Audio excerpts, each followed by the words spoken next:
आज का पेपर है ना, ये बाकी पेपरों की नींव तय करेगा आपकी। आज आज आपका कॉन्फिडेंस हाई रहेगा तो बाकियों में अपने आप ही आपका बढ़िया होगा। पहला पेपर जिसका बढ़िया हो गया उसमें ये एनर्जी आ जाती है कि एलएलबी तो कुछ नहीं है, इसको तो हम यूं कर देंगे, वो कर भी देता है। और पहले पेपर में जिसके दिक्कत आती है वो कहता है ये तो बड़ा मुश्किल हो गया यार, ये पेपर ही मेरा खराब हो गया, उसकी टेंशन में अगले वाले पर प्रभावित होता है। तो अपने को ये ध्यान रखना है कि पहला पेपर अपने को एक तो क्वेश्चन का जो सिलेक्शन है ना वो ढंग से करना है। कई बार लास्ट ईयर ये देखा गया था कि बच्चों को क्वेश्चन तो आ रहे थे, क्वेश्चन आ रहे थे, लेकिन उन्होंने क्वेश्चन को समझा ही नहीं। तो क्वेश्चन अच्छा था, उसकी लैंग्वेज वो ना समझने के कारण उन्होंने कोई गलत क्वेश्चन कर दिया दूसरा। जैसे मैं एग्जांपल देता हूँ आपके लॉ ऑफ कोर्ट में एक असावधानी शब्द आता है, असावधानी, जिसको नेग्लिजेंसी कहते हैं, उपेक्षा, लापरवाही, ये नाम दिए जाते हैं। वहां इसकी जगह लापरवाही शब्द आ गया। लापरवाही शब्द आ गया, बच्चों ने सोचा कि लापरवाही पता नहीं क्या है, उन्होंने असावधानी पढ़ा, नेग्लिजेंसी पढ़ा, लेकिन उन्होंने गलती ये कर दी कि क्वेश्चन का इंग्लिश में जो ट्रांसलेशन होता है वो आपको देखना जरूरी है। हिंदी में तो एक ही शब्द के कई अर्थ होंगे, पर इंग्लिश में आपको वही अर्थ मिलेगा जो आपको आपने पढ़ा है वही। अब नेग्लिजेंसी मिलेगा, भले ही यहाँ कोई और भी नाम दे दे, कल को कोई और भी नाम ले आएगा उपेक्षा लापरवाही का, तो वो भी ला सकता है, लेकिन इंग्लिश में आपको नेग्लिजेंसी ही मिलेगा। ऐसे ही न्यूसेंस, अब न्यूसेंस का नाम चेंज कर दिया उन्होंने, और उपताप था, वैसे तो उपताप कहते हैं उसको, अपदूषण कहते हैं, कंटक कहते हैं, लेकिन वहां कोई और नाम आ गया। बच्चों ने ये क्वेश्चन छोड़ दिया, बढ़िया क्वेश्चन था लेकिन छोड़ दिया। न्यूसेंस उन्होंने इंग्लिश वाला पढ़ा नहीं। अगर इंग्लिश वाला पढ़ लेता तो फिर उसके ये दिक्कत नहीं आती, उनको वो क्वेश्चन करने जो उन्होंने पढ़े हुए थे। मैं आपसे भी यही कहूंगा कि जो भी क्वेश्चन आप पढ़ रहे हो, जो आपने ये सोच लिया कि हमें तो ये पहला क्वेश्चन करना है, तो आप पहला इंग्लिश में पढ़ो और पहला हिंदी में पढ़ो, दोनों में पढ़ो। दोनों में पढ़ोगे तो आपको ये क्लियर हो जाएगा कि प्रश्न पूछना क्या चाहता है और हमें बताना क्या है इसमें, ये चीज। दूसरी बात, जिस प्रश्न में जो चीज पूछी गई है वो चीज लिखनी आवश्यक है। बच्चे क्या करते हैं, पूछा तो उसमें कुछ है और लिख कुछ रहे हैं, ऐसा नहीं। क्वेश्चन में जो जो चीजें, क्वेश्चन कई पार्ट में आता है, डिवाइड होता है। जैसे कहते हैं कि उसकी परिभाषा कीजिए, तो लिखेंगे परिभाषित करते हुए इसके आवश्यक तत्वों का उल्लेख कीजिए, व न्यायिक निर्णयों की सहायता से समझाइए, और साथ में लिख दिया इसकी इसकी तुलना कीजिए या प्रकार बताइए।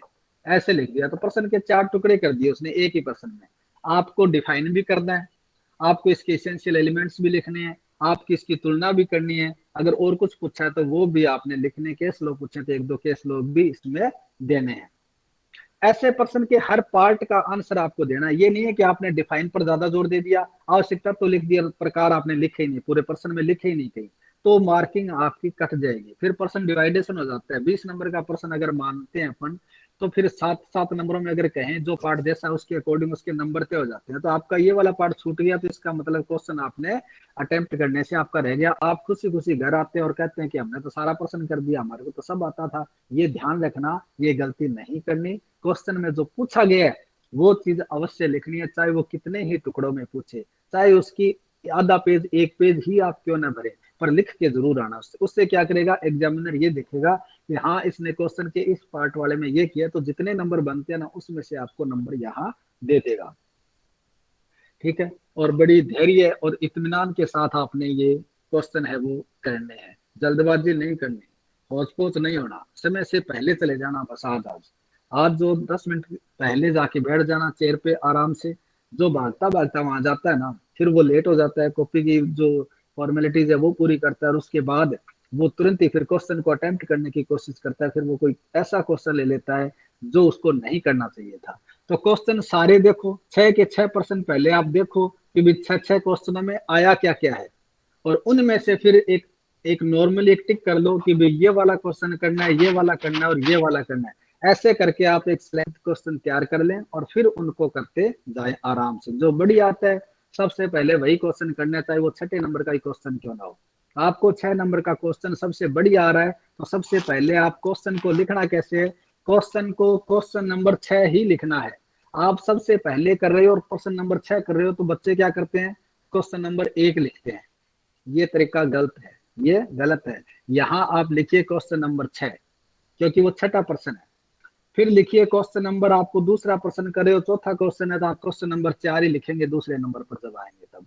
ऐसे नहीं है कि यहाँ 2 नंबर कर दें, यहाँ 1 नंबर कर दें, अपने नंबर नहीं चलाने, हमें नंबर वही देने हैं जो एग्जामिनर ने एग्जाम में दिए हैं। तो वही क्वेश्चन की संख्या लिखते हुए आपने क्वेश्चन करना है।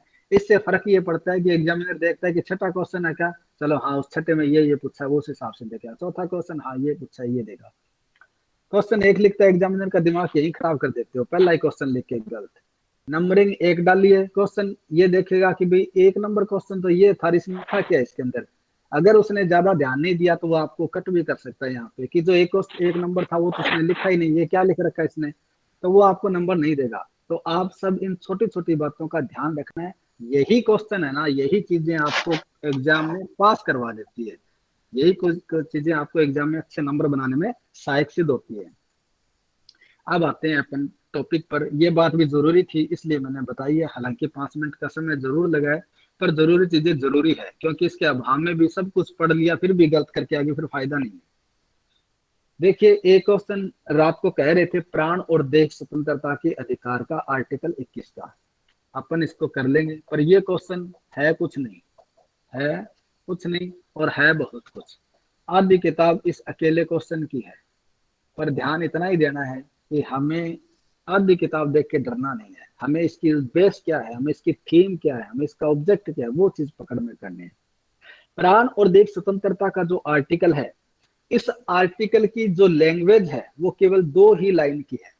आर्टिकल तो कितना है, 2 लाइनों में लिखा हुआ है, लेकिन इस पर किताब आधी लिखी जा सकती है, इतना बड़ा आर्टिकल है। कैसे बड़ा, इसके केस लॉ से बड़ा, इसके क्षेत्राधिकार से बड़ा, इनके कारण ये केस, ये क्या हो गया, आर्टिकल 21 से बड़ा हो गया, लंबा हो गया। मैं अगर इसकी बात करूं, इसकी लाइन लिखाता हूं आपको, 2 लाइन, आपको ये लाइन भी एज इट इज एग्जाम में मिल सकती है। ये लाइन भी अगर आर्टिकल 21 देगा तो ये लाइन भी आ सकती है, आपको और किसी तरीके से भी प्रश्न पूछा जा सकता है। लेकिन 2 चीजें आप इसमें ध्यान रखना कि किसी, ये पहली बात ये ध्यान रखना कि इसकी जो आर्टिकल की जो लैंग्वेज है वो क्या कहती है, वो कहती है कि किसी व्यक्ति को उसके प्राण या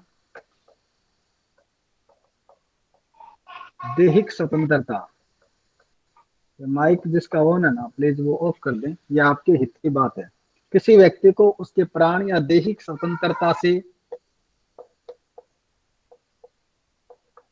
एक बार ही देख लें आप, जिसका भी ऑन है ना वो ऑफ ही कर दें, आपको करना क्या है उसको ऑन करके, सुन तो वैसे ही रहा है। किसी भी व्यक्ति को उसके प्राण या देह की स्वतंत्रता से विधि द्वारा स्थापित प्रक्रिया, विधि द्वारा स्थापित प्रक्रिया के अनुसार, के अनुसार ही वंचित किया जाएगा, के अनुसार ही वंचित किया जाएगा, अन्यथा नहीं, अन्यथा नहीं। ये आर्टिकल है, ये क्या है, आर्टिकल है, आर्टिकल 21, अनुच्छेद 21 किसका, भारतीय संविधान का। भारतीय संविधान का अनुच्छेद 21 इस प्राण और देह स्वतंत्रता को क्या करता है, डिफाइन करता है। Protection of life and personal liberty, protection of life and personal liberty, ये चीज आपको ध्यान रखनी है कि भी प्राण और देह स्वतंत्रता में अगर ये कोटेशन देके पूछ लेता है कि किसी व्यक्ति को उसके प्राण या देह स्वतंत्रता से विधि द्वारा स्थापित प्रक्रिया के अनुसार ही वंचित किया जाएगा, अन्यथा नहीं, समझाइए। बस आगे क्वेश्चन में इतना ही लिखना है, समझाइए, आपका बन गया क्वेश्चन। और अगले ने दिया क्या है, आर्टिकल पूरा का पूरा लिख के दे दिया, ठीक है। ऐसे प्रश्न आ जाए तो आपको ये देखना है कि ये आर्टिकल 21 की बात कर रहा है, और जहां लाइफ और लिबर्टी की बात आ जाए वो आर्टिकल 21 ही होगा, भले ही नाम कुछ भी देते उसके अंदर। अब ये जो लाइनें मैंने 3 लिखे, यहाँ 3 हो गई, आपके जो बुक में है वहां तो ये 1.5 लाइनों में भी आ जाता है, कई कई 2 लाइनों में आता है, लेकिन मैंने यहाँ बोर्ड पर लिखा है तो ये 3 लाइनों में आ गया। ये जो आर्टिकल है तो इतना ही, कुछ नहीं है इसमें, डरने की आवश्यकता नहीं है। इसमें इसको बढ़ा दिया गया, कैसे बढ़ा दिया गया, इसकी एक एक शब्द की व्याख्या करके, एक एक शब्द की व्याख्या करके। मैं इस प्रश्न को यहाँ करवाना नहीं चाहता था, लेकिन आपके मन में भी ये बात नहीं रहनी चाहिए कि क्या पता कल को ये आ जाए, क्या हमने सर को कहा था कि उन्होंने पढ़ाया ही नहीं, नहीं तो हम ये कर आते। तो इसलिए बस मैं ये करवा रहा हूँ, हालांकि समय कम है, क्वेश्चन तो और भी थे इंपॉर्टेंट, वो भी करवाने थे। अब देखिए ये जो आर्टिकल, इसमें क्या लिया गया, व्यक्ति शब्द यूज किया गया। मैंने क्या कहा था कि जहां जहां व्यक्ति शब्द आएगा वहां वहां वो आर्टिकल भारतीयों को भी लागू होगा और विदेशी व्यक्ति को भी लागू होगा। तो ये जो आर्टिकल है 21वां, प्राण एवं दैहिक स्वतंत्रता के अधिकार का, ये भारतीय नागरिकों को तो प्राप्त है ही, साथ ये किसको प्राप्त है, ये विदेशी व्यक्ति को भी प्राप्त है। यानी अगर कोई फॉरेनर यहाँ आ जाता है, कोई विदेशी भारत में आ जाता है और उसके प्राण और दैहिक स्वतंत्रता का उल्लंघन किया जाता है, उसके हनन किया जाता है, तो वो भी आर्टिकल 21 के तहत, कॉन्स्टिट्यूशन के तहत कहा जा सकता है, सुप्रीम कोर्ट और हाई कोर्ट में जाके उपचार प्राप्त कर सकता है। ये आर्टिकल 21 में व्यक्ति शब्द यूज किया गया। उसके किसकी बात की गई है, लाइफ की, उसके प्राणों की, लाइफ की बात की गई है, जीवन की बात की गई है, उसकी दैहिक स्वतंत्रता, उसकी पर्सनल लिबर्टी की बात की गई है, पर्सनल स्वतंत्रता की बात की, दैहिक, दैहिक का मतलब शारीरिक, शारीरिक स्वतंत्रता की बात यहाँ चल रही है। तो प्राणों की स्वतंत्रता की बात यहाँ की गई है। ये कहा गया कि उसके प्राण या दैहिक स्वतंत्रता से विधि द्वारा स्थापित प्रक्रिया के अनुसार ही वंचित किया जाएगा, अन्यथा नहीं। अगर किसी के प्राण लेने हैं, अगर किसी की दैहिक स्वतंत्रता, शारीरिक स्वतंत्रता का उल्लंघन करना है, हनन करना है, उसको कैद करना है, उसके प्राण लेने हैं, तो हम कैसे ले सकते हैं, हम विधि के द्वारा स्थापित प्रक्रिया के अनुसार ही ले सकते हैं। विधि के द्वारा स्थापित प्रक्रिया के अलावा हम किसी भी प्रकार से ना तो किसी के प्राण ले सकते और ना ही किसी दैहिक स्वतंत्रता का हनन कर सकते। यानी राज्य क्या करेगा, राज्य ने अगर किसी व्यक्ति को क्या दे दी, मृत्युदंड दे दी, न्यायालय ने किसी को मृत्युदंड दे दिया, फांसी दे दी। अब उसको मृत्युदंड दे रहे हैं ना, उसको फांसी के तख्ते पर ले जाएंगे और वहां जाके उसको फांसी पर लटका देंगे और उसको मौत उसको दे दी जाएगी। अब ये जो प्रोसेस थी, ये जो मृत्युदंड दिया गया था, इसके पीछे विधि की एक स्थापित प्रक्रिया थी, विधि के द्वारा एक सेटल्ड प्रोसीजर थी जिसके तहत ही इसको मृत्युदंड दिया गया। यानी क्या हुआ, सबसे पहले इसने अपराध किया, अपराध करने के बाद उस पर एफआईआर दर्ज होती है, एफआईआर दर्ज होने के बाद उस पर अनुसंधान होता है, इन्वेस्टिगेशन होती है, अनुसंधान के बाद चार्जशीट न्यायालय में पेश की जाती है, आरोप पत्र जिसको कहते हैं। उसके बाद कोर्ट में भी एविडेंस होती है, दोनों पक्षों की होगी, एक पक्ष की नहीं, दोनों को सुनवाई का मौका दिया जाएगा। पहले जो पीड़ित पक्ष है उसकी होगी, उसके बाद अभियुक्त पक्ष की होगी, दोनों के होने के बाद फिर बहस होगी और बहस होने के बाद फिर निर्णय होगा। और निर्णय में क्या सुना दिया गया, फांसी की सजा, मृत्युदंड दे दिया गया। अब टाइम है आगे कि वो अपील करना चाहे तो अपील कर सकते हैं, अपील का भी टाइम निकल गया, उसने अपील भी नहीं की, तो फिर ये निर्णय क्या हो जाएगा, अंतिम हो जाएगा। तो अंतिम जब हो जाएगा तो फिर वारंट तैयार किया जाएगा और उसे जेल प्रशासन को भेजा जाएगा। और जेल प्रशासन क्या करेगा, जो समय, जो स्थान था, जिस जगह उसको फांसी दी जानी है, उसको उसे बताएगा, न्यायालय को बताएगा कि हम वहां फला दिन ये देंगे। न्यायालय भी तय करेगा कि हाँ ठीक है, उसको इस तरीके से देना है, साथ ही साथ उसके मानव अधिकारों की रक्षा करते हुए देना है। इसको ये नहीं है कि इसको किसी प्रेशर में ले आए, उसको रोज ये कहे कि तुझे तो फांसी पर लटकाएंगे, ऐसा नहीं। ऐसा होने के बाद फिर उसको फांसी दी जाती है। तो ये क्या थी, ये जो प्रोसीजर थी, ये विधि के द्वारा स्थापित है, यानी कानून के द्वारा इस प्रोसीजर को मान्यता प्रदान की गई है कि अगर किसी को देना है तो इस तरीके से देंगे। अब मान लीजिए दूसरा एग्जांपल मैं लेता हूं कि आज किसी ने अपराध किया, आज ही पुलिस ने उसको पकड़ लिया और सीधा ले जाके कोर्ट में ले गए और कोर्ट ने जाते ही कह दिया कि अच्छा इसने मर्डर किया है क्या, इसको तो दे दो फांसी, इसको तो क्या दे दो, मृत्युदंड दे दो। कोर्ट ने उसको मृत्युदंड दे दिया, सीधा ही, कोई सुनवाई नहीं, कोई बीच में दलील वकील कुछ नहीं, कोई साक्ष्य नहीं, सीधा ही उसको क्या कर दी, फांसी दे दी। अब वहां से सीधा ले गए जेल और जेल जाते उसको फांसी पर लटका दिया। क्या यह प्रोसेस विधि के द्वारा स्थापित है? ये प्रोसेस विधि के द्वारा स्थापित प्रक्रिया नहीं है, ये सही प्रक्रिया नहीं है। ऐसे किसी व्यक्ति के प्राण नहीं लेते, ऐसे ही किसी व्यक्ति को पकड़ा, उठाया, लॉकअप में बंद कर दिया, उसकी दैहिक स्वतंत्रता का हनन नहीं कर सकते। हम प्रोसेस के तहत, हम का मतलब सरकार क्या करेगी, दैहिक स्वतंत्रता का हनन करना है, किसी को कैद करना है, किसी को उसकी स्वतंत्रता को बाधित करना है, उसको कहीं बंद करना है, नजरबंद करते हैं, तो ये सब कैसे किया जाएगा, ये विधि के द्वारा स्थापित प्रक्रिया के अनुसार ही किया जाएगा, इसके अलावा नहीं किया जाएगा। अन्यथा नहीं का मतलब इसके अलावा किसी भी प्रकार से ना तो आप किसी के प्राण ले सकते और ना ही किसी की दैहिक स्वतंत्रता का हनन कर सकते। समझ में आ गई बात? यहाँ तक कोई दिक्कत है क्या किसी को? अगर इस बात में किसी को डाउट है तो मेरे को बताइए पहले तो। No sir. चलिए, हाँ। अब सर देखिए, इसकी अब ये प्रोसेस कहता बताइए है वो क्या है सर? क्या? अपराध एफआईआर होगी, उसके बाद क्या होगा सर? मैंने ये एग्जांपल दिया आपको, भाई एक प्रोसेस के तहत होता है। जैसे कोई अपराध करता है तो उसकी एफआईआर दिखवाते हैं ना, जाके कंप्लेंट करते हैं, फिर पुलिस आती है, पूरी इन्वेस्टिगेशन करती है, अनुसंधान करती है, जांच करती है, खोजबीन करती है, वो अन्वेषण करती है जिसको कहते हैं। वो आके पूछेगी हाँ भाई क्या हुआ क्या हुआ, घटनास्थल पर जाएगी, वहां पर नक्शा तैयार करेगी, लोगों से पूछेगी, वहां कोई चीज घटनास्थल पर कोई बरामद हुई है तो उसको कलेक्ट करेगी। ये तमाम चीजें एविडेंस के तौर पर वो कलेक्ट करती है, और उसके बाद ये लगता है कि हाँ इस व्यक्ति ने अपराध किया तो उसके खिलाफ आरोप पत्र पेश करती है। आरोप पत्र के बाद कोर्ट में जाता है मामला, कोर्ट में फिर उस पर आरोप लगाया जाएगा, एक्यूज पर भी आप पर इस अपराध का आरोप है, आप अपना अपराध स्वीकार करते हैं या उसका बचाव चाहते हैं, तो वो कहेगा मैं तो विचारण चाहता हूँ, स्वीकार नहीं करता, तो फिर कोर्ट में उसकी वो ट्रायल चलेगी, विचारण जिसको कहते हैं। फिर एविडेंस आएगी, पीड़ित अपना साक्ष्य रखेगा, उसके पीड़ित के बाद में फिर अभियुक्त अपना साक्ष्य रखेगा, दोनों को देखने के बाद न्यायालय उसकी बहस सुनेगा, बहस के बाद निर्णय पारित करेगा। निर्णय के बाद भी उसका टाइम होता है कि वो उसकी अपील कर दे। अगर अपील उस समय अवधि में नहीं करता है तो ऐसे न्यायालय का निर्णय फिर अंतिम हो जाता है। अगर अपील कर देता है तो फिर जब अपील तक मामला चलता है तब तक वो पेंडिंग रहता है। तो ये प्रोसेस है।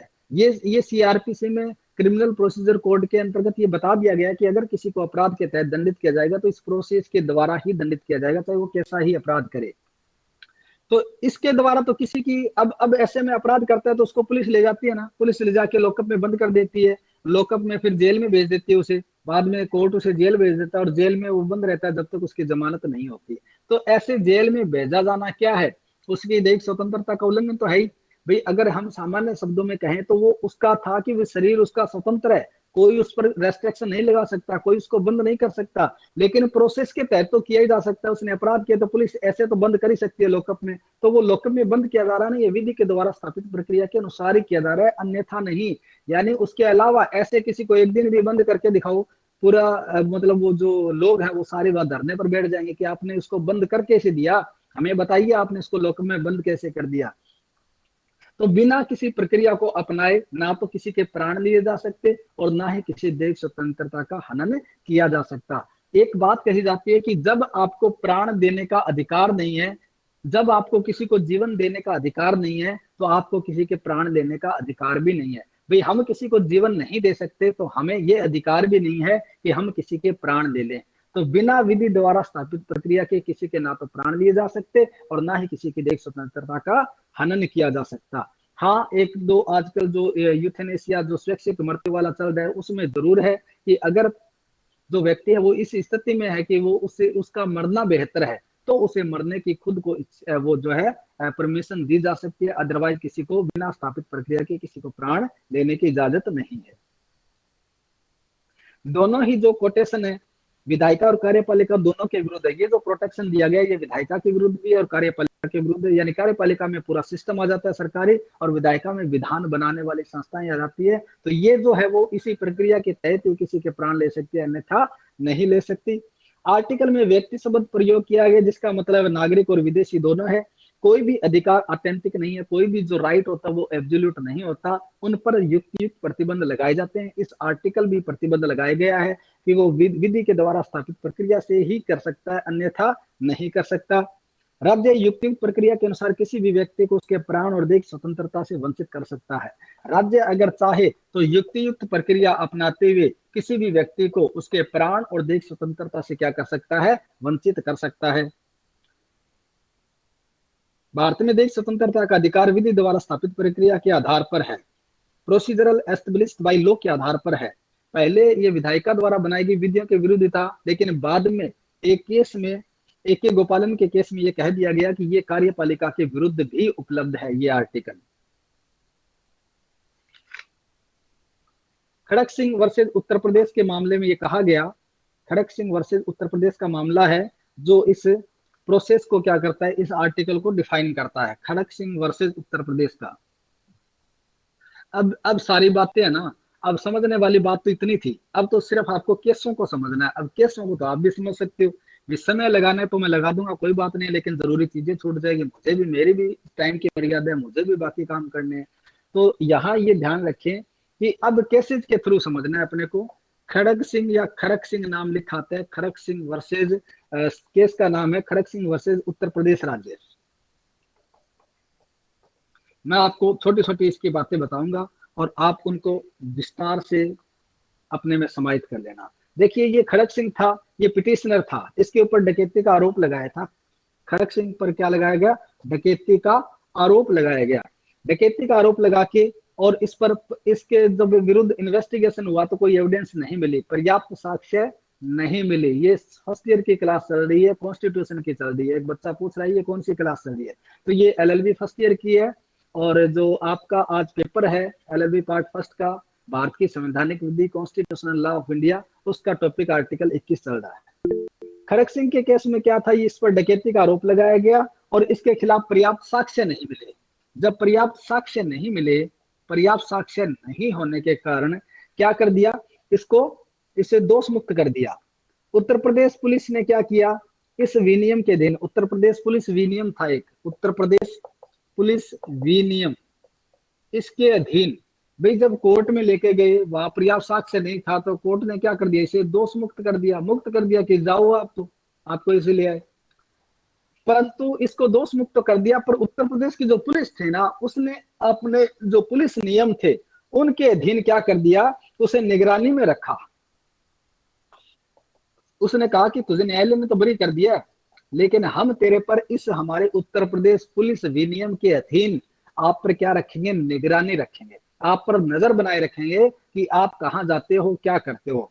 तो ये जो निगरानी में रखा, इस नियम के दिन यूपी पुलिस क्या करती थी कि रात्रि को भी जब ये सोया रहता था, तब उसके घर जा करके उसको चेक करती थी कि घर पे है कि नहीं है खड़ग सिंह, कहीं रात को डकैती करने के लिए तो नहीं चला गया। वो जाती, जिस पलंग पर सोता उस पलंग पर उठा के देखती, उसको देखते बिस्तरों को उठा के कि इसके अंदर है या नहीं है, कहीं ऐसे तो नहीं है कोई रजाई को ऐसे छोड़ के चला गया हो, तो जा जाके चेक करती। अब ये बेचारा आराम से सोया रहता वहां पे, और सोए हुए को पुलिस जा जाके जगाती कि खड़ा हो खड़ग सिंह, खड़ा हो, तू कहाँ है? वो कहता जी मैं तो यही हूँ। अच्छा ठीक है, कोई बात नहीं, सो जा। ऐसे जा जाके रात को चेक करती थी इसको।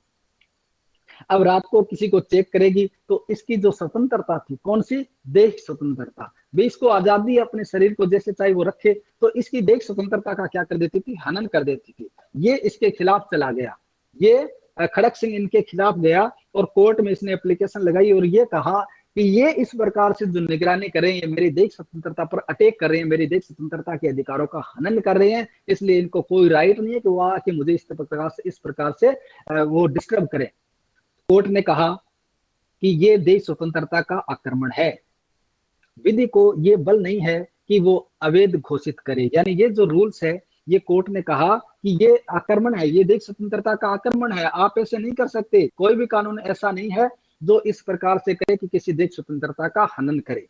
एक केस था Satwant Singh versus assistant passport officer नई दिल्ली, असिस्टेंट पासपोर्ट ऑफिसर नई दिल्ली, ये केस था। इस केस में सुप्रीम कोर्ट ने ये कहा, इसको और ज्यादा डिफाइन कर दिया। पिटिशनर भारत का नागरिक था सतवंत सिंह, और व्यापार के सिलसिले में अक्सर ये विदेश में जाया करता था। भाई किसी का अगर व्यापारिक कोई कार्य हो तो वो अक्सर विदेशों की यात्रा करता अपने व्यापार के सिलसिले में, तो सतवंत सिंह भी ऐसे ही व्यापार के सिलसिले में अक्सर विदेशों में जाया करता था। पासपोर्ट इसे मिला हुआ था। कुछ दिनों के बाद सरकार के द्वारा अपना पासपोर्ट वापस करने का आदेश दिया गया था। इसको पासपोर्ट अथॉरिटी ने यह कहा कि आप अपना पासपोर्ट कार्यालय में पुनः जमा करवाएं। इसने ये जो पासपोर्ट अधिकारी का जो आदेश था, इस आदेश को चैलेंज कर दिया और मामला कोर्ट में चला गया। इसने कहा कि इस प्रकार से आप किसी भी व्यक्ति के देश स्वतंत्रता का हनन नहीं कर सकते। क्यों? क्योंकि मुझे स्वतंत्रता दी गई है, मैं कहीं भी जा सकता हूं, कहीं भी भ्रमण कर सकता हूं, और इस आर्टिकल में देश स्वतंत्रता के अंतर्गत विदेश यात्रा भ्रमण भी इसके अंतर्गत शामिल है, इसलिए मुझे आप नहीं रोक सकते, मेरा पासपोर्ट आप वापस जमा नहीं कर सकते। विदेश यात्रा का अधिकार उसकी देश स्वतंत्रता के अधिकारों में शामिल है। तथा पासपोर्ट और राजनीतिक पासपोर्ट है वो राजनीतिक दस्तावेज है जिसे प्राप्त करना का किसी भी व्यक्ति को संवैधानिक अधिकार नहीं प्राप्त, भी आप ऐसे वापस पासपोर्ट नहीं ले सकते। सुप्रीम कोर्ट ने कहा कि विदेश भ्रमण का अधिकार एक फंडामेंटल राइट है, भी हर व्यक्ति का विदेश भ्रमण का अधिकार है, तो मौलिक अधिकार है, और किसी भी व्यक्ति के विदेश यात्रा के अधिकार को विधि के द्वारा स्थापित प्रक्रिया के अनुसार ही वंचित किया जा सकता है, अन्यथा नहीं किया जा सकता। पासपोर्ट देने से इनकार करना विदेश भ्रमण की यात्रा का संचार की स्वतंत्रता है, अर्थात इच्छा अनुसार कहीं भी जाने की उसे स्वतंत्रता है, वो जहां चाहे जा सकता है, जहां युक्तियुक्त कारण हो, जहां युक्तियुक्त कारण हो वहां ऐसे जाने से रोका जा सकता है, अन्यथा किसी को भी विदेश भ्रमण से नहीं रोका जा सकता। मान लो युक्तियुक्त कारण का मतलब, मान लो उसने कोई क्राइम किया, वो भाग करके विदेश जाना चाहता है, तो उसके पासपोर्ट को वापस लिया जा सकता है, जब्त किया जा सकता है, ऐसे में कर सकते हैं, अन्यथा किसी को भी पासपोर्ट वापस नहीं लिया जा सकता बिना किसी युक्तियुक्त कारण के। यानी ये विदेश भ्रमण है, वो भी किस में आ गया, देश स्वतंत्रता के अंतर्गत मान लिया गया। बाद में मेनका गांधी के केस में इसको और ज्यादा डिफाइन कर दिया गया। इसके लिए 3 बातें बताएगी कि इस अधिकार का प्रयोग कहाँ किया जाएगा। नंबर 1, जिस विधि के तहत उसे देश स्वतंत्रता से वंचित किया जा रहा है वो विधि क्या होनी चाहिए, वो विधि मान्य होनी चाहिए। दूसरा, ऐसी विधि जो प्रक्रिया के हित होनी चाहिए, यानी किसी प्रोसीजर के तहत तो होना चाहिए। और तीसरा, ऐसी जो प्रक्रिया अपनाई जाएगी वो न्यायपूर्ण, ऋजुपूर्ण और क्या होनी चाहिए, युक्तियुक्त होनी चाहिए। अगर ये तीनों बातें कंप्लीट हो रही है तो वो उससे देश स्वतंत्रता से वंचित किया जा सकता है, अन्यथा नहीं किया जा सकता। यानी प्राण और देश स्वतंत्रता से वंचित कर रहे हो तो ऐसी जिस विधि के तहत करे वो विधि क्या होनी चाहिए, विधि मान्य होनी चाहिए। विधि ही अवैध नहीं होनी चाहिए, विधि को मान्य विधि होना आवश्यक है। ऐसी विधि प्रक्रिया को विहित करती होनी चाहिए, भी किस प्रोसेस के तहत इसको वंचित किया जाएगा उस प्रक्रिया को उसमें उल्लेख होना चाहिए। और जो प्रक्रिया अपनाई जाएगी वो प्रक्रिया कैसी होगी, युक्तियुक्त होगी, ऋजु होगी, ऋजु का मतलब पक्षपातपूर्ण नहीं होगी, निष्पक्ष होगी और न्यायपूर्ण होगी। अगर ऐसी प्रोसेस है तो किसी को भी उसके प्राण और देश स्वतंत्रता से वंचित किया जा सकता है, अन्यथा नहीं किया जा सकता। राजगोपाल वर्सेस तमिलनाडु राज्य के मामले में ऑटो शंकर केस के नाम से जाना जाता है। उस मामले में भी उसकी जो देश स्वतंत्रता थी उसका हनन माना गया। फोन टेप करना एकांतता के अधिकार का उल्लंघन माना गया, यानी किसी का फोन टेप करना क्या है, एकांतता के अधिकार का उल्लंघन है। तो राइट टू प्राइवेसी है वो भी आर्टिकल 21 के अंतर्गत उसकी देश स्वतंत्रता का हनन है। हम बात कर रहे हैं, हमारी बात को कोई थर्ड पार्टी रिकॉर्ड कर रही है तो ये हमारी जो पर्सनल लिबर्टी थी उस अधिकार का क्या कर दिया, उसने रिकॉर्ड करके अतिक्रमण कर दिया। ऐसा नहीं कर सकते। राइट टू प्राइवेसी है वो एकांतता का अधिकार है, वो आर्टिकल 21 के अंतर्गत शामिल है। ऐसे ही विदेश भ्रमण का अधिकार, ऐसे ही मानव गरिमा के साथ जीने का अधिकार। भी व्यक्ति जी तो रहा है लेकिन जीवन जीने का मतलब ये नहीं है कि वो पशु की तरह जीवन जिए। जीवन जीने का मतलब है कि गरिमा के साथ, डिग्निटी के साथ जीवन जीना है, गरिमा के साथ जीवन जीने का अधिकार है। आए दिन आप देखते हो, अखबारों में देखते हो, न्यूज पढ़ते हो, आता ना कि फला व्यक्ति की इस कंडीशन में था कि वो बस केवल जी रहा था, उसके सांस आ रहे थे लेकिन उसका कोई जीना नहीं है। सरकारें क्या करेंगी, सरकारों का लाइबिलिटी बनती है, सरकारों का दायित्व तो बनता है कि ऐसे व्यक्ति जो इस स्थिति में है कि वो पशु की तरह जीवन जी रहे हैं तो उनको उस जीवन से निकाल के उनको एक अच्छा जीवन प्रदान करने में सरकार क्या करे, अपना योगदान दे, उनके लिए विशेष नियम बनाए, विशेष जो सुविधाएं उनको प्रदान करे ताकि वो भी जीवन जिए। हर राज्य का कर्तव्य है कि वो अपने नागरिकों के लिए ऐसे कल्याणकारी प्रावधान बनाए जिससे उनके जीवन स्तर को उठाया जा सके, जीवन स्तर को ऊंचा किया जा सके। तो फ्रांसिस कोरेली वर्सेस बार्सन में यह कहा गया कि मानव गरिमा के साथ जीने का अधिकार भी आर्टिकल 21 में शामिल है। एशियाई खेलों में जीविकोपार्जन का अधिकार भी, जीविकोपार्जन का अधिकार है वो किसमें माना गया, आर्टिकल 21 के अंतर्गत देश स्वतंत्रता के अंतर्गत शामिल किया गया। जीविकोपार्जन, जीविका के लिए कोई उपार्जन करना, जीविका के लिए कोई काम करना, वो आर्टिकल 21 देश स्वतंत्रता के अंतर्गत आता है। एशियाड खेलों में जब एशियाड जो गेम हुए थे उसमें जो फुटपाथ पर जो लोग थे उनको वहां से हटा दिया गया था, तो वो कहते कि हम कहाँ जाए भाई, गेम आप करवा दो, गेम करवाने से हमारी रोजी रोटी थोड़ी बनी, हमारी रोजी रोटी तो यही काम करने से बनेगी। तो उनको मजदूरी नहीं दी गई, कुछ मजदूरों को लगाया गया था। तो इस प्रकार से विवाद चला, कोर्ट ने कहा कि ये इनकी देश स्वतंत्रता का हनन है, आप इनको जो देना है वो इनको दीजिए। Olga Tellis versus Bombay municipal corporation में भी जीविकोपार्जन के अधिकार को क्या कहा गया, इस देश स्वतंत्रता के अंतर्गत शामिल किया गया। जो फेरी वाले लोग हैं उनका सामान बेचने से रोक दिया गया था म्युनिसिपल, बॉम्बे म्युनिसिपल ने, और इसको इस आधार पर रोका गया था कि भाई ये जो सड़कें हैं इनको क्या करना है, चोरी करना है, इसलिए आपको इस सड़कों से हटाया जाता है। जो फेरी वाले होते हैं ना, जो रोजाना आके अपना जो फुटपाथ के दोनों ओर वो लगा लेते हैं अपना सामान और विक्रय करते हैं, उनकी रोजी रोटी वहीं चलती है। उनके पास कोई मॉल नहीं है, उनके पास कोई दुकान नहीं है, वो तो सड़क के दोनों किनारों पर बैठ जाते हैं। ये रोड है और ये रोड है, इधर वो क्या है, दुकानें लगा के बैठ जाते हैं, जैसे कपड़े बेचते हैं, कोई बर्तन बेचता है, कोई कुछ बेचता है। तो ये फेरी वाले थे, इनको नगर पालिका ने नोटिस दे दिया कि आप यहाँ फेरी लगा के ऐसे कपड़े नहीं बेच सकते, ऐसा सामान नहीं बेच सकते, आप यहाँ से छोड़िए और जाइए। तो इनको बेघर कर दिया, इनके इनके रोजी रोटी की समस्या आ गई, वे रोज यहाँ कमाते रोज खाते। अब इनको जब सामान नहीं बेचने दिया जा रहा तो वो कहाँ जाए, कहाँ जाके सामान बेचे, दूसरी जगह लोग आएंगे नहीं, तब तक ये भूखे मर जाएंगे।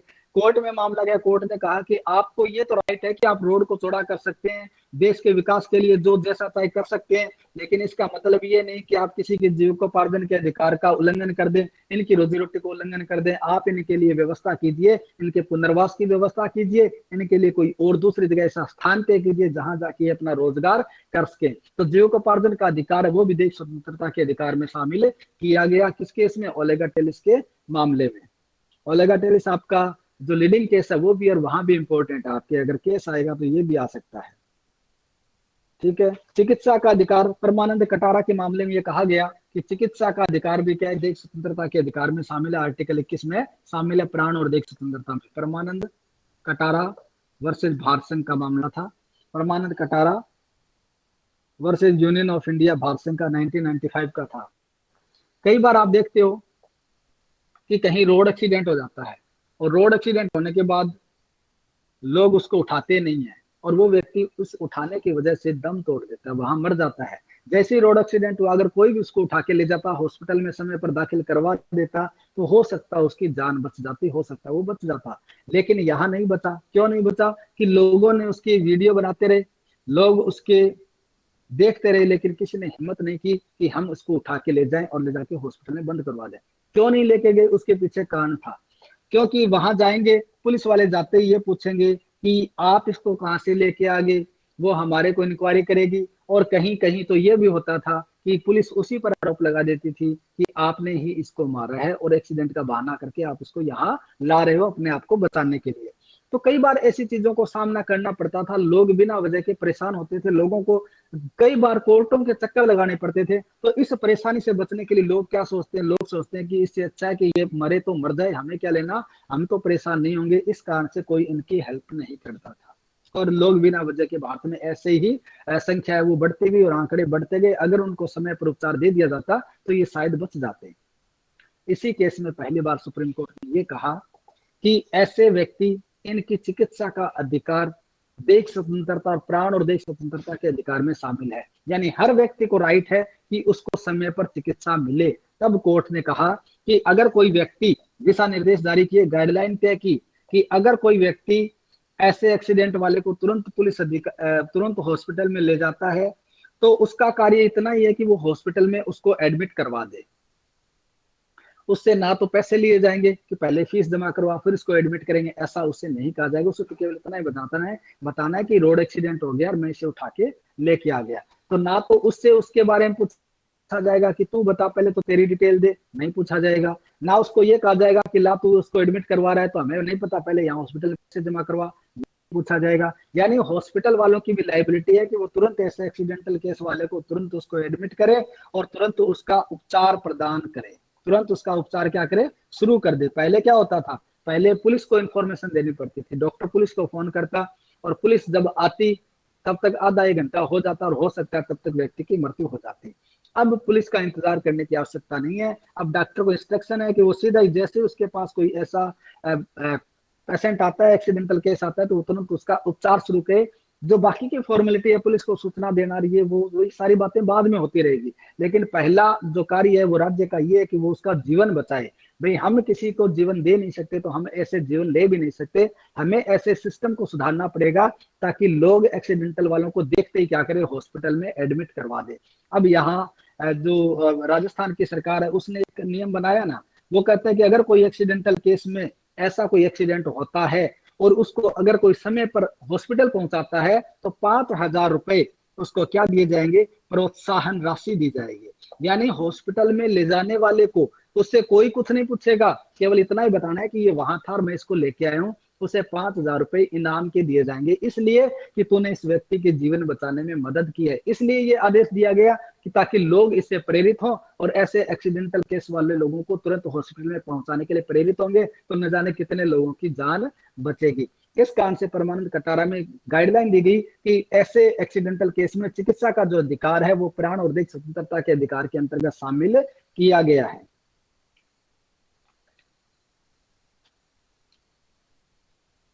सौदान सिंह वर्सेस नई दिल्ली नगर निगम समिति के मामले में भी ये कहा गया कि सड़क पर व्यापार करना मूल अधिकार नहीं है, आर्टिकल 1906 के अधीन एक फंडामेंटल राइट है। तो सड़क पर व्यापार करे तो ये आपका फंडामेंटल राइट नहीं है, मूल अधिकार नहीं है, पर यह आर्टिकल 1906 के अंतर्गत अगर हम ये कहें कि वर्ती व्यापार जीविका का जो आर्टिकल हमें दिया गया है उसके अंतर्गत ये फंडामेंटल राइट आता है। ऐसे ही निद्रा का अधिकार, नींद लेने का अधिकार, निद्रा का अधिकार भी क्या फंडामेंटल राइट माना गया, देश स्वतंत्रता का अधिकार में शामिल किया गया।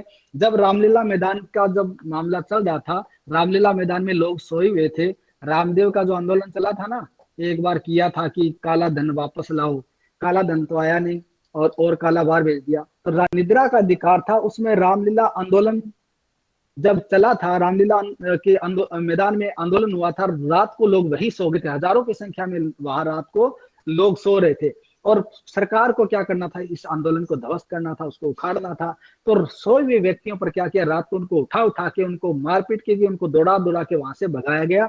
तो एक व्यक्ति कोर्ट में चला गया, कहता है कि इस प्रकार से आप हमारे को वहां से खदेड़ नहीं सकते, हम वहां शांतिपूर्वक सो रहे थे, हमारा आर्टिकल 21 हमें राइट देता, हमारी देश स्वतंत्रता का, आप ऐसे हमारी नींद में बिना युक्ति सूचना के आप ऐसे खलल पैदा नहीं कर सकते, आपने हमें सोए हुए को जगा दिया, हमारी आर्टिकल 21 का क्या कर दिया, वॉयलेशन कर दिया, उल्लंघन कर दिया, आप ऐसा नहीं कर सकते। सुप्रीम कोर्ट ने भी ये कहा कि बिल्कुल सही बात है, अगर आपको इनको खदेड़ना था तो आप इनको नोटिस देते, आप इनको सूचना देते और सूचना के बाद अगर ये नहीं हटते तब इनको वहां से कोई और प्रोसेस के तहत इनको हटाया जा सकता था। आप सीधे ही रात को सोए व्यक्तियों को ऐसे उठा के इनको बाहर खदेड़ नहीं सकते।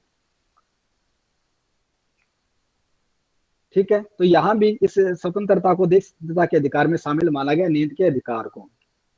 शिक्षा पाने का अधिकार भी आर्टिकल 21 के अंतर्गत माना गया। जो मोहिनी जैन का मामला है, मोहिनी जैन वर्सेस कर्नाटक राज्य में, इसमें यह कहा गया कि शिक्षा का अधिकार भी क्या है, व्यक्ति का फंडामेंटल राइट है, आर्टिकल 21 के अंतर्गत वो शामिल है।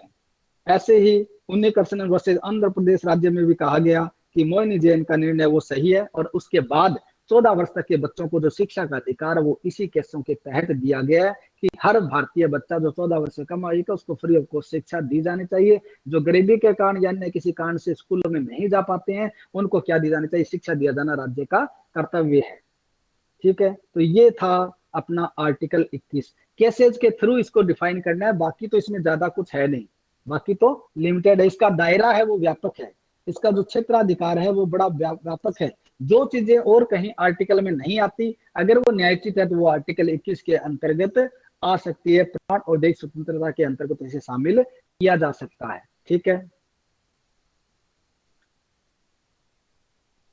अब एक कुछ दशाओं में गिरफ्तारी और निरोध से संरक्षण, आर्टिकल 22 के बारे में। भाई कुछ कंडीशंस ऐसी होती है जहां गिरफ्तारी से और निरोध से, अवैध डिटेंशन से उनको प्रोटेक्ट किया जाता है, तो ये भी आप देख लेना, गिरफ्तारी और निरोध से संरक्षण।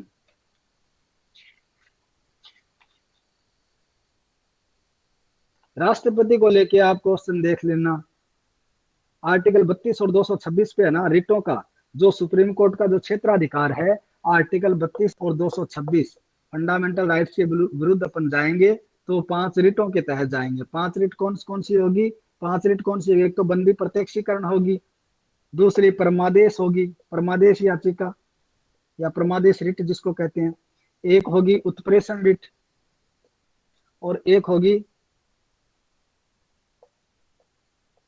अधिकार परीक्षा और एक होगी प्रतिषेध। एक कौन सी होगी, प्रतिषेध रिट। ये 5 प्रकार की रिटों के तहत आर्टिकल 21 के तहत जाया जा सकता है। आपसे आर्टिकल 21 में अगर पूछेगा बंदी प्रत्यक्षीकरण और परमादेश रिटों के बारे में पूछा जा सकता है, इनका जुडिक्शन क्या है, इनका क्षेत्राधिकार क्या है, ये आपसे एग्जाम में पूछा जा सकता है। बंदी प्रत्यक्षीकरण का मतलब इतना ही होता है कि भी कोई भी व्यक्ति को अगर बंदी बनाया गया है, निरुद्ध किया गया है, तो उसको न्यायालय के समक्ष प्रस्तुत करें, उसको न्यायालय के समक्ष प्रस्तुत करें। बस इतना सा इसका अर्थ है, बाकी इसको डिफाइन करना है।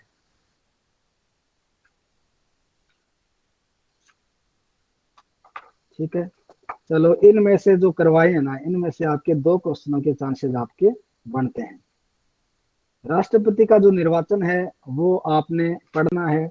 आपातकालीन जो प्रोविजन है, इमरजेंसी जो प्रोविजन है वो आपको देखने हैं, क्योंकि इमरजेंसी प्रोविजन है वो भी आपके एग्जाम में आने की पूरी संभावना है। आपातकालीन प्रावधान, भाई सामान्य प्रावधान तो अलग चीज होती है और आपातकालीन अलग होती है। भाई घर में सामान्य तो हम क्या करते हैं, घर में एक गुल्लक रखते हैं ना, गुल्लक रखते हो कि नहीं रखते, घर में रखते हैं ना, कुछ घरों में रखते हैं जहाँ पैसे हैं, जिनके पैसे नहीं है वो क्या गुल्लक रखेंगे मेरी तरह।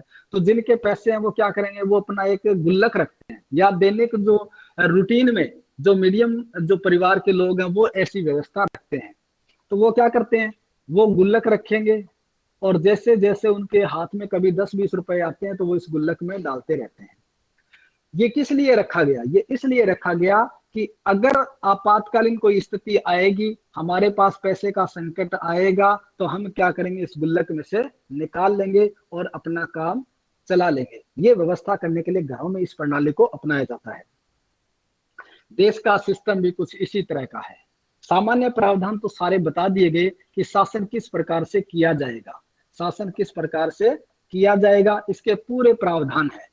भी ऐसे ऐसे कार्य होंगे, ऐसे न्यायपालिका होगी, ऐसे कार्यपालिका होगी, ऐसे व्यवस्था चलेगी, ये सारा कुछ बना दिया गया है। लेकिन अगर परिस्थितियां ऐसी हो जाए जो आर्टिकल 352 से लेके 360 में बताई गई है, तो उन परिस्थितियों में क्या हो जाएगा, जो सारी व्यवस्था है वो किसी एक व्यक्ति के हाथ में केंद्रित हो जाएगी, यानी ये सारी पावर्स किसके पास आ जाएगी, राष्ट्रपति के पास आ जाएगी। वैसे तो हमने कल पढ़ा था कि शक्तियों का विकेंद्रीकरण किया गया है, शक्तियों का क्या किया गया है, विकेंद्रीकरण किया गया, यानी शक्तियों को विभाजित कर दिया गया अलग अलग, कुछ पीएम के पास, कुछ सीएम के पास, कुछ नीचे जिला प्रमुख के पास, कुछ और पंचायतों के पास, ऐसे शक्ति का विकेंद्रीकरण किया गया। लेकिन अगर आपातकालीन स्थिति आ जाए तो ऐसी शक्तियां यहां से लेके वापस कहां जाएगी, यहां आ जाएगी। यानी देश में जो शासन व्यवस्था वो इस प्रकार की है कि शक्तियों का विभाजन किया गया, बंटवारा किया गया, वितरण किया गया, लेकिन जब जरूरत पड़े, देश पर कोई विपत्ति आ जाए, तो उस सारी शक्तियों को वहां से लेके किसके हाथ में आ जाएगी, राष्ट्रपति के हाथ में आ जाएगी। घर के अंदर एक पिता होता है, घर के अंदर पिता होता है, पिता या इसको दादाजी कह देते हैं अपन, दादाजी होते हैं। दादाजी से अब काम थोड़ी होता है, दादाजी तो दादाजी है, वो तो आराम से आपको इंस्ट्रक्शन नहीं देंगे कि तू ये कर ले, तू ये कर ले, अपना जो एक्सपीरियंस है उसको शेयर करते रहते हैं। घर का काम पिताजी करते हैं और पिताजी के फिर सुपुत्र हो गए सारे, तो सुपुत्रों को भी। अब दादाजी ने किसको काम दे दिया, पिताजी को दे दिया। पिताजी सब होलसोल है, ये मेन पावर किसके पास है, पिताजी के पास है, सारी डिसीजन लेने की, सब काम करने की। लेकिन इसको भी क्या करना पड़ता है, दादाजी से यस करवानी पड़ती है। लास्ट में जब डिसीजन ले लेगा तब दादाजी को कहेगा कि हम ये कर रहे हैं, अब बताओ। तो दादाजी अगर इनकार भी करे तो भी ये डरा कर कह देगा, नहीं इनकार करने की जरूरत नहीं है, आपको तो यस ही करना है, काम हम कर रहे हैं ना, आपको क्या पता। ऐसे करके क्या करते हैं, दादाजी को डरा देते हैं और दादाजी से यस करवा लेते हैं। केवल यस ही करवानी और कुछ नहीं करवाना, भी लोगों को ये दिखे कि दादाजी के परमिशन से काम हो रहा है, दादाजी जो कह रहे हैं वही काम इस घर में हो रहा है, हालांकि दादाजी की चलती नहीं है, ये आप सबको पता है। तो पिताजी सब सर्वे सर्वा है। दादाजी कौन हो गए, राष्ट्रपति हो गए। दादाजी कौन हो गए, हमारे राष्ट्रपति। पिताजी कौन हो गए, हमारे प्रधानमंत्री हो गए। अब चलती किसकी है, प्रधानमंत्री की चलती है। राष्ट्रपति तो केवल ये जो कहता है उसी पर साइन कर देता है और वही कानून बन जाता है। अब कुछ काम पिताजी ने क्या कर दिया, पिताजी अकेला भी कितना करे, तो पिताजी क्या करेगा, अपने बेटों को काम दे देगा। ए को दे दिया कुछ काम, बी को दे दिया कुछ, सी को दे दिया और कुछ डी को दे दिया। तो ये क्या करेंगे, ये बेटे क्या करेंगे, ये बेटे भी अब काम करेंगे, लेकिन पिताजी के निर्देशों के अधीन रहते हुए करेंगे। अब काम कर रहे हैं अपना अपना।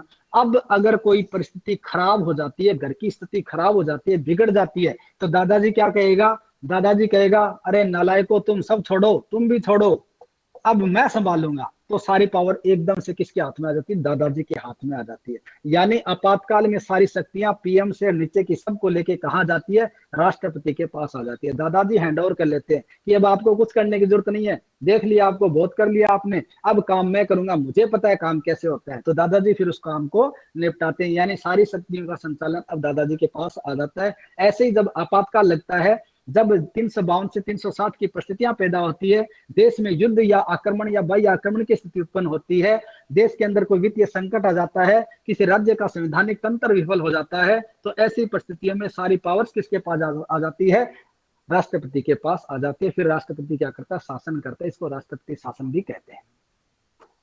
देश संघात्मक है, संघात्मक व्यवस्था अपनाई गई है हमारे यहाँ, और जब जरूरत पड़े तो वह किसका रूप ले लेता है? एकात्मकता का रूप ले लेता है। यानी संघात्मक सिस्टम होते हुए भी अगर आवश्यकता पड़ती है इन आर्टिकल्स के तहत, तो देश एकात्मक एक हो जाता है। परिवार बिखरा हुआ है लेकिन दूसरे के साथ झगड़ा हो जाता है, तो सारे जो दुश्मन है ना परिवार के, आपस के जो दुश्मन है, मतलब ऐसे कि घर में चाचा ताऊ की नहीं बनती है, वो लड़ाई झगड़ा करके दुश्मनी बनी बैठी है, लेकिन किसी तीसरे के साथ झगड़ा हो जाता है तो वो आपस में मिल जाते हैं और कहते हैं कि हम तीसरे के लिए तो एक है, हमारी आपस की लड़ाई अलग है। तो ऐसे ही वो क्या करते हैं, जब देश में स्थिति ऐसी पैदा हो जाती है तब सारी पावर से राष्ट्रपति के पास आ जाती है। तो यही चीजें है ना, यही बातें आपको इस आर्टिकल में 352 से 360 में बताई गई है। ये कौन सी परिस्थितियां हैं? ये आर्टिकल 352 में बताया गया है। पहली परिस्थिति, 3 प्रकार के वित्तीय आपात, 3 प्रकार के आपात प्रावधान है। 3 प्रकारों में 3 प्रकार के कौन कौन से आपातकालीन स्थितियां है?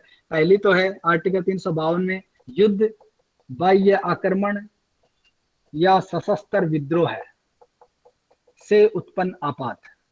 दूसरा है राज्य में संवैधानिक तंत्र की विफलता से उत्पन्न आपात। और तीसरा है वित्तीय आपात। ये कौन से में है? 352 में, ये 356 में और ये 360 में। बाकी के जो सेक्शन बचिए उनमें उनकी प्रोसेस बताएगी, अभी किस प्रकार से आपात लगाया जाएगा, कैसे शक्तियां मिलेगी, इन आपात का प्रभाव क्या पड़ेगा, कौन से आर्टिकल निलंबित हो जाएंगे, आपातकालीन शक्तियों में सत्ता किसके हाथ में आ जाएगी, ये तमाम बातें यहाँ पर बताई गई है। अपने को ये देखना है कि अगर देश में युद्ध की स्थिति बन जाती है, किसी देश के साथ युद्ध हो जाता है, या देश में बाह्य आक्रमण किसी ने अटैक कर दिया है, या कोई सशस्त्र विद्रोह उत्पन्न हो चुका है, अगर ऐसी परिस्थितियों में आपातकाल लगाया जाना आवश्यक है, तो वो संपूर्ण राज्य में या राज्य के किसी भाग में क्या किया जा सकता है? ऐसा आपात लगाया जा सकता है। जहां ऐसा आपात लगेगा वहां जो शासन की व्यवस्था है वो राष्ट्रपति के हाथ में आ जाएगी, यानी राष्ट्रपति शासन वहां लागू कर दिया जाएगा। ऐसे ही राज्य में कोई राष्ट्रपति शासन लगाना हो, राज्य को कोई संवैधानिक तंत्र विफल हो गया हो, संवैधानिक तंत्र विफल होने का मतलब है कि चुनी हुई सरकार के द्वारा अगर कार्य संचालन नहीं किया जाता है, ऐसी स्थिति उत्पन्न होगी। कुछ विधायक कह रहे हैं कि इसके पास विश्वास मत नहीं है, कुछ कह रहे हैं कि हम अलग सरकार बनाएंगे। अगर ऐसे जहां राज्य का जो शासन है वो अपना विश्वास, अपना बहुमत खो देता है, तब ऐसी स्थिति उत्पन्न होती है कि उस राज्य में सरकार चुनी हुई सरकार के अनुसार कार्य नहीं कर रही है, तो ऐसी स्थिति में राष्ट्रपति शासन लगाया जाता है। और ये जो सरकार, जो सीएम है, वो कहाँ चली जाती है? अब राज्यपाल के हाथ में आ जाती है, जो राष्ट्रपति का एजेंट होता है। तो यहाँ पर राष्ट्रपति शासन लगा दिया जाएगा, राष्ट्रपति के निर्देश के अनुसार शासन व्यवस्था का संचालन किया जाएगा। अगर ऐसे ही देश में वित्तीय आपात की स्थिति आ जाती है, जहां देश में पैसे का संकट खड़ा हो गया है, जो जीडीपी है वो नीचे गिर चुकी है, ऐसी परिस्थितियां हो गई है कि अब हमारे को ना तो कोई पैसा मिलने वाला, ना कहीं से लोन से मिलेगा, अब करें क्या? अब जब घर में एक पैसा भी नहीं हो तो स्थिति कितनी खराब होती है कि सब्जी किसकी लाएं, नमक कहाँ से लाएं, पड़ोसी कर्जा मांग रहा है उसको कैसे चुकाएं। तो यानी जब घर की स्थिति खराब होती है तो हम घर को फिर मैनेज करते हैं। कैसे करते हैं कि जो अनावश्यक खर्चे हैं वो सारे बंद कर देंगे, कि भाई अब की बार जो महीने के जो एक्स्ट्रा खर्चे लगते थे ना वो सब बंद कर दो, बिजली को कम कर दो। यानी जहां से हम चाहते हैं वहां से पैसा बचाने की कोशिश करते हैं और ये जो वित्तीय आपात है उससे उबरने का काम करते हैं। ऐसे ही यहाँ देश में जब वित्तीय संकट उत्पन्न हो जाता है, फाइनेंशियल क्राइसिस आ जाता है, तब वित्तीय आपात लगाया जाता है। पर सौभाग्य ये है कि भारत में अभी तक वित्तीय आपात नहीं आया है, नहीं लगा है, ऐसी स्थिति बने नहीं कि वित्तीय आपात लगाना पड़े। सबसे ज्यादा राज्यों का संवैधानिक तंत्र विफल होता है जब सरकारें पॉलिटिकल पावर्स के तहत भी इसका दुरुपयोग भी करती है कि हमें ये बीजेपी की सरकार नहीं चाहिए, कांग्रेस की सरकार सेंटर में है तो वो बीजेपी वाले को ध्वस्त करने की इच्छा रखती है। अब आजकल बीजेपी है तो वो कहती है कि भैया कांग्रेस या अन्य किसी की सरकार राज्य में ना रहे, तो वो इधर जोड़ तोड़ करती रहती है ताकि उसका जो संवैधानिक तंत्र वो विफल कर दे और वहां राष्ट्रपति शासन लागू कर दे। ऐसे युद्ध आक्रमण या सशस्त्र विद्रोह के कारण क्या होता है, राज्य में आपात लगाया जाता है। ठीक है, तो ये आपातकाल का जो प्रावधान है ये भी आपको ढंग से इसको देख लेना है। बेसिकली मैंने मोटा मोटी चर्चा इस पर कर दी है।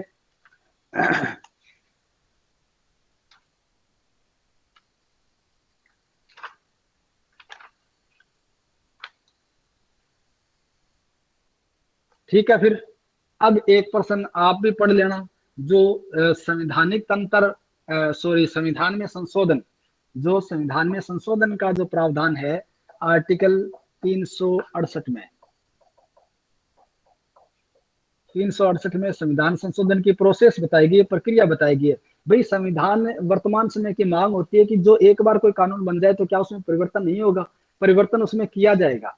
यानी परिवर्तन समय की मांग होती है, देश काल परिस्थितियों के अनुसार समय समय पर परिवर्तन किए जाते रहे हैं। तो संविधान भी जब बन गया तो उसका मतलब ये नहीं है कि इसमें कोई संशोधन नहीं होगा, संशोधन हो सकता है। और वो संशोधन होगा तो कैसे होगा, कल मैंने ये कहा था कि हमारा संविधान कठोर और लचीलेपन का क्या है, समन्वय है, यानी दोनों का मिश्रण है,